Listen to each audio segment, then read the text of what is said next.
Hello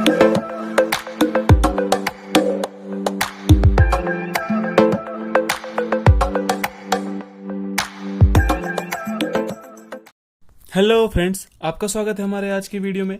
तो जैसा कि आपको दिख रहा है, आज का हमारा टॉपिक क्या है, लाइमन एंड बामर सीरीज।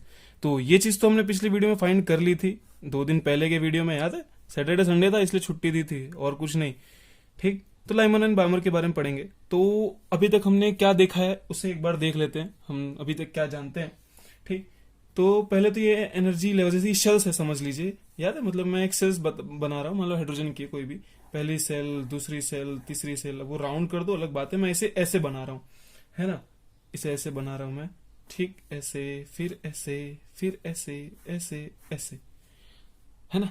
अब n इज इक्वल टू 1 था, तो यहाँ पे भी n इज इक्वल टू 1 ही है। n इज इक्वल टू 2 ये शेल है, ठीक। n इज इक्वल टू 3, 4, 5 ऐसे। अब आप सोच रहे होंगे कि मैंने इसमें गैप क्यों दिया है, यहाँ गैप भी है, एनर्जी भी याद होनी चाहिए। पहले तो मैं आपको सब बताता हूँ, अभी आप खाली एनर्जी लिखो। E1 कितना होगा, मतलब पहला सेल है इसलिए मैंने E1 लिख दिया। कितना था याद है? याद कर लेना, ये सब बहुत अच्छी चीजें हैं, अच्छी मतलब काम की चीजें हैं, मस्त दिख रही है इसलिए नहीं। ठीक, E1 की वैल्यू -13.6, E2 की वैल्यू क्या होगी, -3.4 इलेक्ट्रॉन वोल्ट, E3 की वैल्यू क्या होगी, याद है? -1.51 इलेक्ट्रॉन वोल्ट। ये सब हमने डिराइव किया था। E4 की क्या वैल्यू होगी, -0.85 इलेक्ट्रॉन वोल्ट। समझ में आया? ठीक, ये 1 के लिए, 2 के लिए, 3 के लिए, ये समझ लिए सेल बनाया मैंने और कुछ खास नहीं। अभी तक इतना तो आपको पता है। और हमने एक्साइटेड ये सब देखा पिछले वीडियो में, कैसे इलेक्ट्रॉन कहाँ से कहाँ जा रहा है। मान लो कभी ये इन्फानाइट है, मान लो इन्फानाइट है, ठीक, इन्फानाइट तक मैंने बना दिया है शेल, है ना? अब लाइमन एंड बामर सीरीज जो है वो आपको समझ में आएगा, लेकिन आपको, अगर आपने मेरा पिछला वीडियो नहीं देखा है तो आपको बिल्कुल समझ में नहीं आएगा। ठीक, तो मैं उसका डिस्क्रिप्शन में लिंक दे दूंगा, तो आप देख लेना उसे भी। तो जैसा कि आपको पता है कि इलेक्ट्रॉन को जब हम एनर्जी देते हैं, जब हम एनर्जी देंगे तो एक्साइटेड स्टेट में जाएगा, लेकिन वापस से वो अपने उसी स्टेज में वापस आ जाएगा। मान लो अगर यहाँ पे इलेक्ट्रॉन था, मैंने उसे एनर्जी दी और वो n इज इक्वल टू 5 में चला गया, तो जब उसकी एनर्जी निकल जाएगी तो वापस आ जाएगा। जब वो वापस आएगा तो याद है मैंने आपको बताया था वो क्या क्या वेवलेंथ निकलेगी उसमें से, एनर्जी ने एमिट करेगा। ठीक, कुछ टाइप की वेवलेंथ मिलेंगी, तो वही इसमें है। वही आपको फील आ रहा है ना मैं क्या बताने की कोशिश कर रहा हूँ? जैसे मान लो कोई भी इलेक्ट्रॉन, मान लो पहले n इज इक्वल टू 5 से ही वापस आता है, n इज इक्वल टू 5 से n इज इक्वल टू 1 पे आ गया, ये सब हमने देखा है। फिर मान लो n इज इक्वल टू 4 से n इज इक्वल टू 1 पे आ गया, n इज इक्वल टू 3 से n इज इक्वल टू 1 पे आ गया, 2 से 1 पे आ गया। ओके, समझ में आ रहा है? तो पहले तो ये एनर्जी का गैप क्या है वो समझो। ये देखिए यहाँ पे एनर्जी इतनी थी, इन दोनों के बीच का आप गैप देखोगे तो 10.2 है, बड़ा गैप है। फिर इन दोनों के बीच में पॉइंट बहुत ही कम गैप है, फिर इन दोनों के बीच बहुत ही कम गैप है। जब हम इन्फिनाइट पे जाएंगे ना तो गैप ही नहीं रहेगा, बहुत छोटे छोटे गैप से रहेंगे, बहुत ही, जो दिखेंगे ही नहीं। तो ये भी हमें दिखने नहीं वाले ये गैप, सब तो एटम वेटम की बात है। लेकिन समझ में आ रहा ना मैंने ये एनर्जी गैप बड़े क्यों बनाए? क्योंकि यहाँ पे ही देख लो ना, इसका -13.6 है, इसका -3.4 है। जब आप डिफरेंस देखोगे तो इसका बड़ा आएगा, या 10.2 का डिफरेंस है। फिर इसमें देखोगे तो 1 पॉइंट समथिंग कुछ डिफरेंस होगा, इसलिए मैंने ऐसा बनाया। अब मैं आपको क्या बता रहा हूँ कि मान लो कोई इलेक्ट्रॉन था, वो 5 में हमने उसे एनर्जी दी होगी, मान लो 1 से ही दी होगी 5 में। जब वो वापस आया 5 से 1 में, तो उसने कुछ वेवलेंथ, है ना, कुछ एमिट किया हुआ एनर्जी, मान लो यही वेवलेंथ है उसकी, जस्ट इमेजिन यही वेवलेंथ है। मान लो 2 से 1 पे आया वो इलेक्ट्रॉन, 3 से 1 पे आया वो इलेक्ट्रॉन, 4 से 1 पे आया वो इलेक्ट्रॉन, और 5 से 1 पे आया। ठीक, अब लाइमन सीरीज क्या है? लाइमन सीरीज ये है कि कोई भी सेल से, मान लो कोई भी सेल से वो इलेक्ट्रॉन 1 पे आए, n इज इक्वल टू 1 पे, मतलब इधर से भी 1 पे आए, कोई भी सेल से वो अगर वो इलेक्ट्रॉन वापस n इज इक्वल टू 1 पे आता है, तो वो जो सीरीज, जो अब ये जो सीरीज बनेगी ना, वो लाइमन सीरीज होगी। ये लाइमन सीरीज होगी। ठीक, 2 से 1 पे आ गया, 3 से 1 पे आ गया, 4 से 1 पे आ गया, और 5 से 1 पे आ गया। तो ये जो ये है ना, ये लाइमन सीरीज है टोटल। ठीक, अब इसे, जैसे इसे क्या कहेंगे, first Lyman series, second Lyman series, third Lyman series, fourth Lyman series, 5 Lyman series. ठीक, ऐसे बना लो। ये रहा 5 के लिए भी, है ना?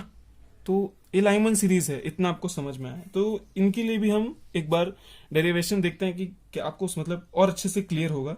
तो पहले तो लाइमन सीरीज में लिख देता हूं, ये लाइमन सीरीज है। अगर समझ में आया, आ ही गया होगा यार। वैसे मैं आपको ये क्लियर बता दे रहा हूँ कि कोई भी सेल से इलेक्ट्रॉन वापस से अगर n इज इक्वल टू 1 में अगर आ जाता है, सारे के सारे, मतलब 5 से भी 1 में आए, 4 से भी 1 में आए, तो वो लाइमन सीरीज है। ठीक, तो लाइमन सीरीज मतलब मान लो n इज इक्वल टू 2 से n इज इक्वल टू 1 पे आता है, 2 से 1 पे, तो इसे क्या कहेंगे, first line of Lyman, first line of Lyman series. पल्ले पड़ा कि नहीं हो, ठीक। अब ये अगर कहां से आ जाए, ये तो किसके लिए था, फर्स्ट लाइन, मतलब ये अगर 3 से 1 पे आ गया, 3 to n is equal to 1, तो इसे कहेंगे सेकंड, बाकी सब second line of Lyman series. Infinity से आया तो लास्ट लाइन, अगर इन्फिनिटी से आया n is equal to infinity to n is equal to infinity to n is equal to 1, तो क्या कहेंगे, last line of Lyman series. तो इतना तो आपको समझ में आया ना, ये सारी जो मैंने बनाई ये सारी लाइमन सीरीज ही हैं। ये सब चीजें क्या है, वेवलेंथ है, ठीक। ये एनर्जी डिफरेंस है, ये जो है वो एनर्जी का डिफरेंस है, डेल्टा ई, चाहे वो इसका हो चाहे इसका हो, सब डेल्टा ई है। वो E1 है, मान लो ये E12 के लिए है तो E12, वो नाम यार नाम मत में, लेकिन मैं अभी खाली क्लियर कर रहा हूँ। ये जो है इन दोनों के बीच का जो गैप है वो एनर्जी लेवल है, एनर्जी डिफरेंस है। ये जो है वो इलेक्ट्रॉन जब यहाँ से मान लो 2 से 1 पे आए तो उन्होंने कुछ एनर्जी रिलीज की, फिर ठीक कुछ वेवलेंथ निकली, उसमें से कोई भी वेवलेंथ हो सकती है। लेकिन मैं आपको बता दूं ये अल्ट्रा वायलेट है, लाइमन सीरीज में जो वेवलेंथ होती है वो अल्ट्रा वायलेट होती है, ठीक। ये हमें दिखाई भी नहीं देती, वो सब मैं आपको अभी बाद में बताता हूँ। लेकिन अभी समझिए कि ये जो वेवलेंथ निकली ये सारी वेवलेंथ है, ठीक। अब आइए वेवलेंथ हम काउंट करते हैं कि वेवलेंथ है कितनी, मैंने आपको बता तो दिया ये सारी वेवलेंथ है, तो है कितनी, ठीक, वो भी देख लेते हैं। तो मैं बताता हूं आपको, देखते हैं। तो फ्रेंड्स क्वेश्चन पढ़िए, calculate lambda when electron D excites from n2 to 1। मतलब क्या मैं बोल रहा हूं, फिर से बना देते यार, आप दोस्त हो यार मेरे लिए, आपके लिए तो सब कुछ है, ठीक। ये रहा n इज इक्वल टू 1, ये रहा n इज इक्वल टू 2। मैं क्या बोल रहा हूँ, 2 से 1 पे आ जाए तो उसका लैम्डा कितना होगा। फॉर्मूला तो याद होना चाहिए, याद है फॉर्मूला, याद है कि नहीं, तो बोलो मेरे साथ, आर जेड स्क्वायर, ठीक, ब्रैकेट में 1/n1 square minus 1/n2 square. ये हमने फाइंड किया है, बस यार इसमें वैल्यू रख दे यार, तुम लोग भी कमाल करते हो, ठीक। 1/λ इज इक्वल टू आर अभी नहीं रखते, जेड तो 1 होगा मान लो, सॉरी फॉर हाइड्रोजन एटम है, ठीक, तो हाइड्रोजन एटम के लिए जेड 1 है, ठीक। अभी 1/n1 स्क्वायर, n1 कितना है, 1 है, 1 का स्क्वायर है ना, माइनस 1/n2 स्क्वायर, n2 कितना है, 2 का स्क्वायर, मतलब 1/4 हो गया। इसको जब सॉल्व करोगे तो 1/λ इज इक्वल टू आर, 4 मतलब 4 माइनस 1 3/4 आएगा, है ना, एलसीएम यार ना निकाल सकते हो। तो ये तो 1/λ है, लैम्डा निकालेंगे तो 4/3r आएगा। तो आपको आर की वैल्यू नहीं याद करनी है, मैं आपको एक वैल्यू बताता हूं, उसे आप याद कर लो। आप 1/r की वैल्यू याद करो, 1/r की वैल्यू होती है 911 एंगस्ट्रॉम। इसे आप याद कर लो, आपको क्लियर हो जाएगा, ठीक। समझ में आया कि नहीं, हो कि नहीं, तो आप 1/r की वैल्यू याद कर लो। तो 1/r की वैल्यू कितनी है, 911 एंगस्ट्रॉम। यहाँ पे वैल्यू रखो और सॉल्व करो, ठीक। इतना लंबा है, मैं भी करता हूं, आप भी करो। तो कितना सॉल्व किया कि नहीं भाई, मेरे तो आ गए 1211.63, मतलब 1211.63 एंगस्ट्रॉम। तो ये क्या है पता है, ये जो मैंने बनाया था ना स्टार्टिंग में, ये था, फिर ये तो अलग है, ये अलग है, मतलब ये 2 से 1 के लिए है, फिर 3 से 1 के लिए अलग होगा, 4 से 1 के लिए अलग होगा, 5 से 1 के लिए अलग होगा, है ना। तो ये 1 के लिए, 2 से 1 के लिए जो आया, मतलब अब जो ये आया ना वेवलेंथ, ये वेवलेंथ कितनी है, 1211.63 एंगस्ट्रॉम, ठीक। समझ में आया। अब अगले वाले के लिए भी निकाल लो, इजी है। अभी 2 से 1 में आए हम लोग, मान लो यहाँ पे 3 होता, यहाँ पे 3 होता, 3 से 1 में आता, ठीक। ये 3 से 1 में आता तो इधर 3 का स्क्वायर होता, 3 का स्क्वायर मतलब 9, 9 माइनस 1 कितना है, 8/9, 8/9 आर आता, हो कि नहीं, 8/9 आर आता। मैं डायरेक्ट बता रहा हूँ, आप कर लेना। फिर लैम्डा इज इक्वल टू कितना आ जाता, 8/9 ही आएगा ना, 9, हाँ कितना है, 9 माइनस 1 8, 8/9, हाँ 8/9 आर आया। अब अगर इसको उल्टा कर देंगे तो कितना आएगा, 9/8 आर, है ना।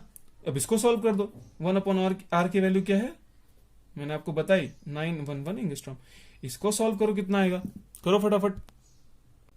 तो भाई मेरा तो आ गया 1024.875 एंगस्ट्रॉम।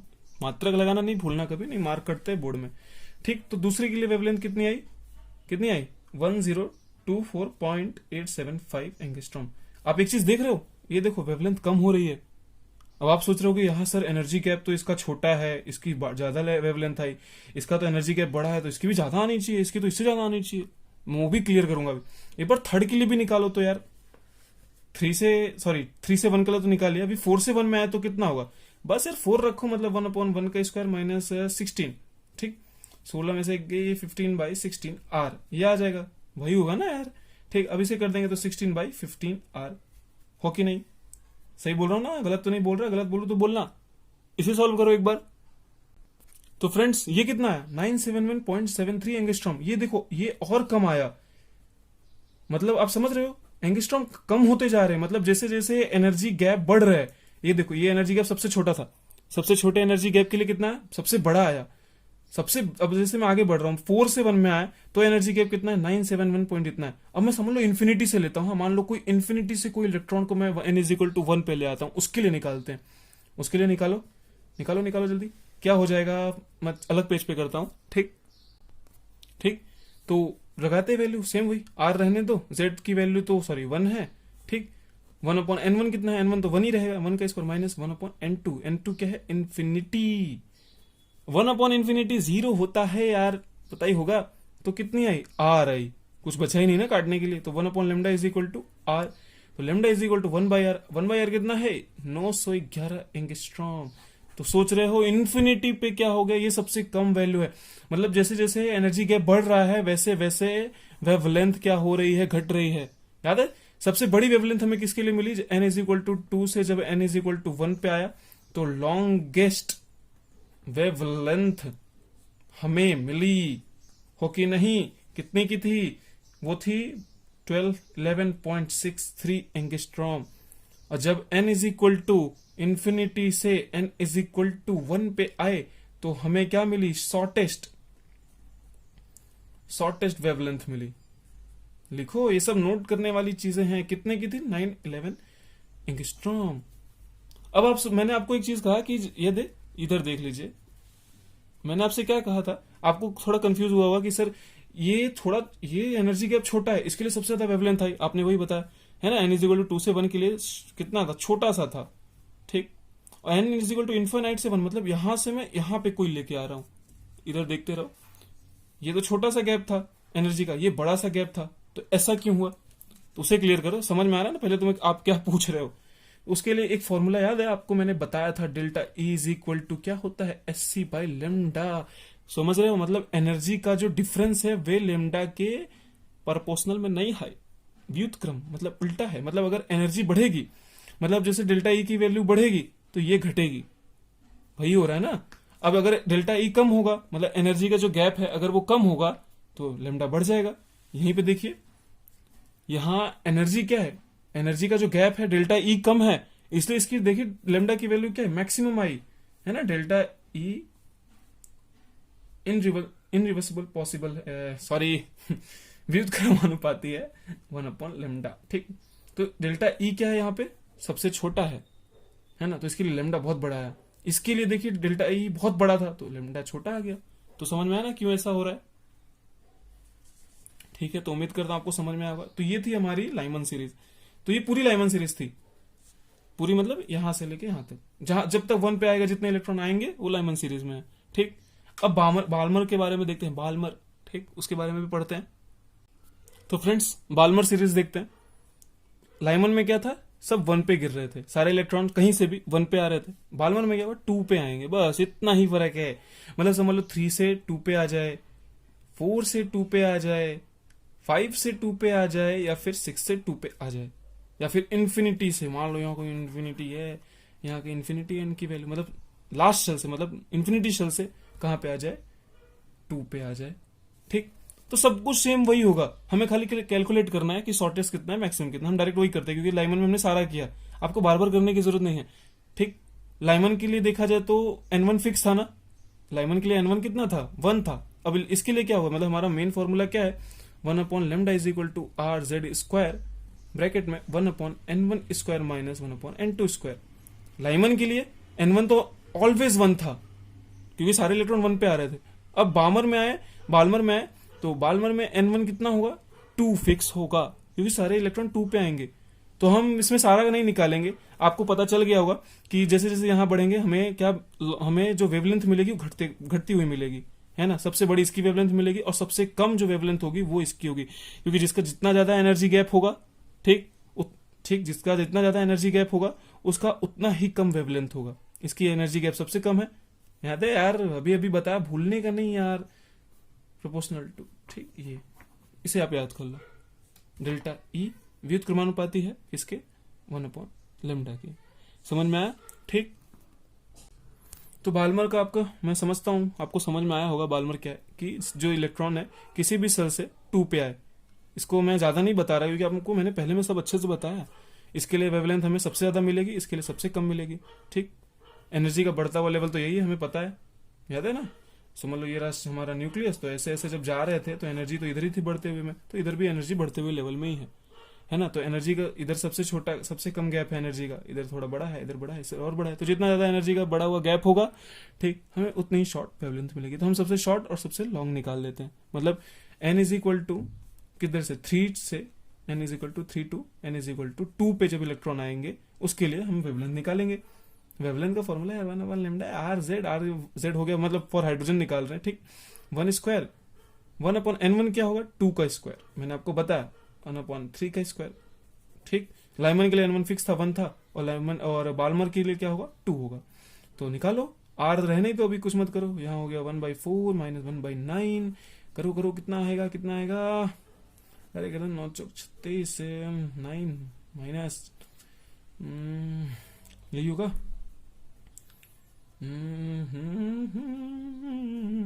यही आएगा, है ना। 5/36 इंटू आर। लेकिन ये 1/λ है, हमें क्या चाहिए लैम्डा चाहिए तो 36/5 आर करेंगे।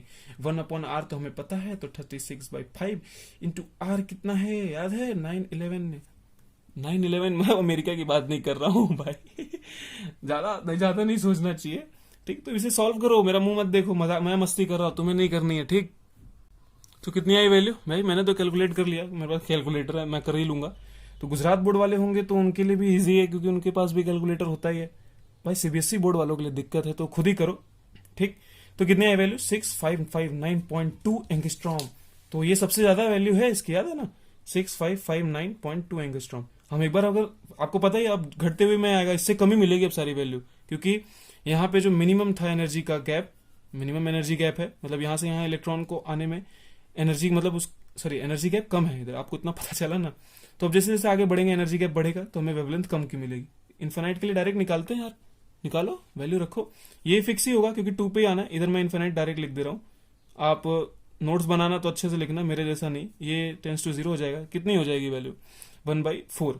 तो आर देखा जाए तो 1/λ कितना आएगा इधर, r/4 आएगा, है ना, सही पकड़े है ना। तो λ इज इक्वल टू 4/r हो जाएगा। अब सोचो कितना कम आएगी वैल्यू, है कि नहीं, कमी आएगी।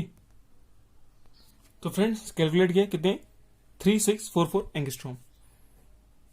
तो आप ये सब कैलकुलेट भी कर सकते हो, थोड़े बहुत नंबर में हेरफेर होंगे, अगर कैलकुलेशन में गलत होगा तो भले, बाकी यही है, ठीक। तो अगर आप गैप देखें, मतलब एनर्जी बाल्मर सीरीज के लिए अगर रेंज देखें तो कहां से कहां तक है, 6559 से 3644, या फिर ऐसे कैसे 3644 से 65, वो तो अपने हिसाब से बोला जा सकता है।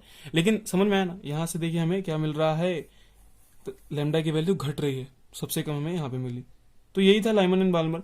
तो अगर 2 पे सारे इलेक्ट्रॉन आ रहे हैं तो बाल्मर सीरीज है, अगर 3 पे आएंगे तो पास्चन है, 4 पे आएंगे तो ब्रैकेट फुंड, ऐसे करके बहुत सारे हम नेक्स्ट वाले लेक्चर में ना उसे पूरा कंप्लीट कर देंगे, वो हो जाएगा, वो बहुत ईजी है, छोटा सा ही वीडियो होगा, वो इतना बड़ा नहीं बनाऊंगा मैं, बहुत पता है बहुत टाइम से बहुत बड़े बन रहे हैं, ठीक। तो ये हो गया लाइमन बाल्मर हमारे कंप्लीट हो गए, और तो कुछ बचा नहीं इसमें, हमने मैक्सिमम भी आपको बता दिया, मिनिमम भी आपको बता दिया, ठीक। तो बस आज के लिए इतना ही, विदा लेते हैं। अगर आपको अच्छा लगा हो, आपको लगता हो किसी को शेयर करना वरना चाहिए तो कर दो। Bye bye.